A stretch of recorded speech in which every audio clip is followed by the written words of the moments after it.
Olá, meus amigos e minhas amigas do direito, tudo bem? Retorno aqui com mais um vídeo para falar a respeito de recurso especial e recurso extraordinário. Quando você entra com uma ação, caro amigo advogado ou advogada, o processo segue até que, em regra, é proferida uma sentença. Essa sentença, quando desfavorável aos interesses do vosso cliente, ela pode ser integralmente revista. Se a sua ação correu na Justiça Federal, o recurso será interposto para os TRFs da sua região, TRF da sua região. Se essa ação correu na Justiça Comum Estadual, a sua apelação será interposta para o Tribunal de Justiça da sua região. Muito bem. Quando você faz um recurso desta natureza, a Corte Superior pode rever integralmente, desde que você assim postule, os termos desta sentença. Ou seja, eles poderão, os senhores desembargadores poderão analisar os fatos e o direito aplicado a esses fatos. Isso é fruto do chamado princípio do duplo grau de jurisdição, que é um princípio previsto implicitamente na Constituição Federal, ou melhor, extraído do princípio expresso do devido processo legal, já que a Constituição, em várias passagens, autoriza que sentenças, decisões sejam revistas. Muito bem. Então, podemos afirmar que na sistemática brasileira, aquilo que foi decidido em primeira instância pode ser revisto uma única vez. Daí para frente, a história é outra. E aqui eu deixo uma pergunta. Por que é tão difícil subir para o STJ com recurso especial e para o Supremo Tribunal Federal, STF, com recurso extraordinário? É que a partir da Constituição Federal de 1988, tanto o STF como o STJ cada vez mais tem ocupado o seu papel de corte ou de instância de sobreposição. Instância de sobreposição significa dizer, nos termos desta Constituição, que o Supremo passou a ser, desde então, o guardião da Constituição Federal e o Superior Tribunal de Justiça da legislação federal infraconstitucional. Em consequência disso, há uma grande dificuldade dos operadores do direito em entender o que isso realmente significa na prática. O Supremo Tribunal Federal é quem decide a respeito de eventuais violações constitucionais. E o Superior Tribunal de Justiça é quem decide a respeito de questões de direito, visando a correta aplicação da lei federal no âmbito nacional. Portanto, em tais recursos, recurso especial e recurso extraordinário, fica totalmente totalmente vedada a discussão de questões de fato ou de direito subjetivo.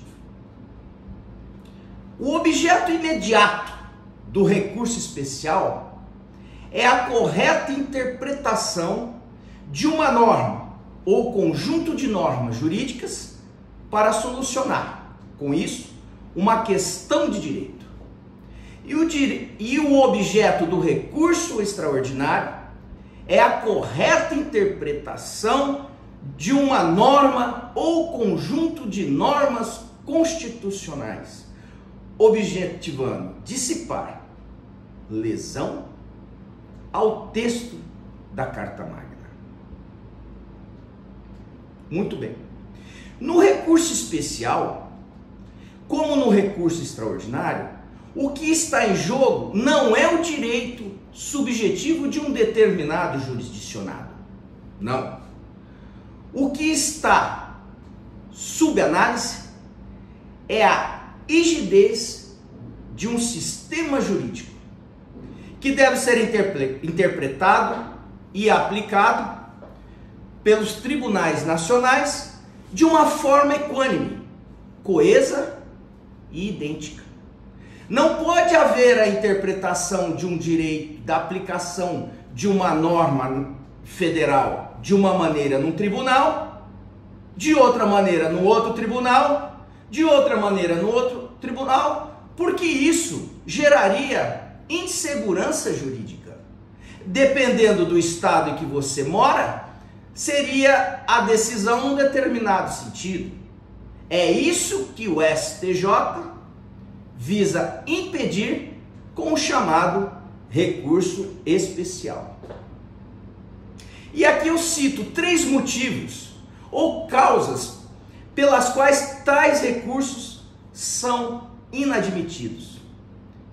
A primeira delas, desqualificação técnica da grande maioria de quem os interpõe, por desconhecer as peculiaridades de como elaborar tais recursos.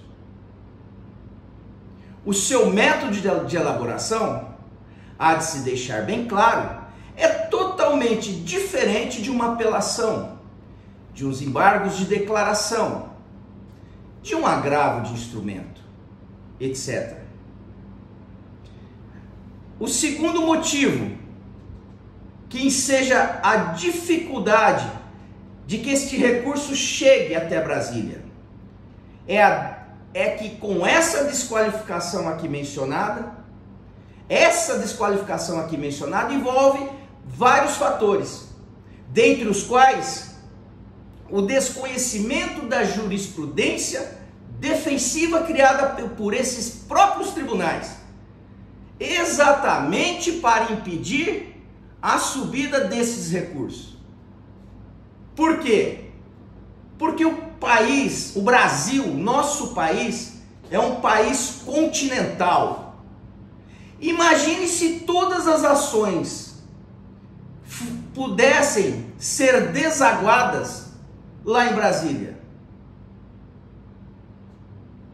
Esses tribunais possuem números de ministros limitados. Também o são os servidores, as verbas para material, enfim. Há uma escassez de recursos e certamente o recebimento de todas as ações ajuizadas no território nacional os inviabilizaria por completo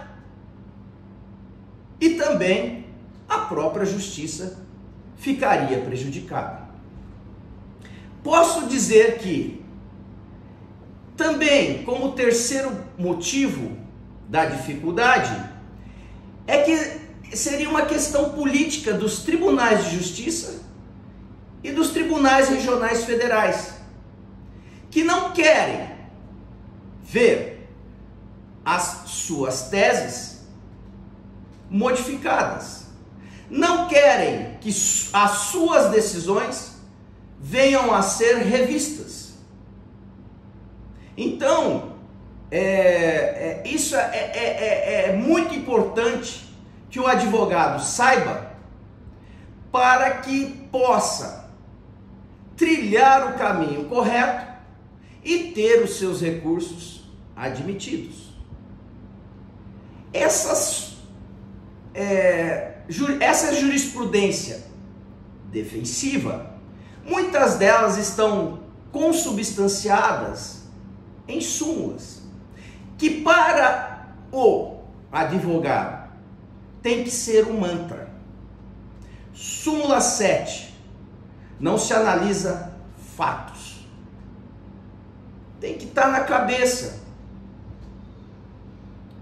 O STJ não analisa fatos. O que tem que ser explorado de uma forma correta são questões de direito para o STJ e questões constitucionais para o Supremo Tribunal Federal. Portanto, fatos são discutidos, há de se lembrar que fatos são discutidos em primeira e segunda instância. Daí por diante, serão outros os fundamentos adotados para que se tenha êxito nos chamados recursos excepcionais. Ora, por que recursos excepcionais? Recurso especial e recurso extraordinário. Porque não é a regra. Porque os demais recursos previstos na nossa legislação são ordinários, corriqueiros, normais de acontecer. E o que é excepcional foge à regra.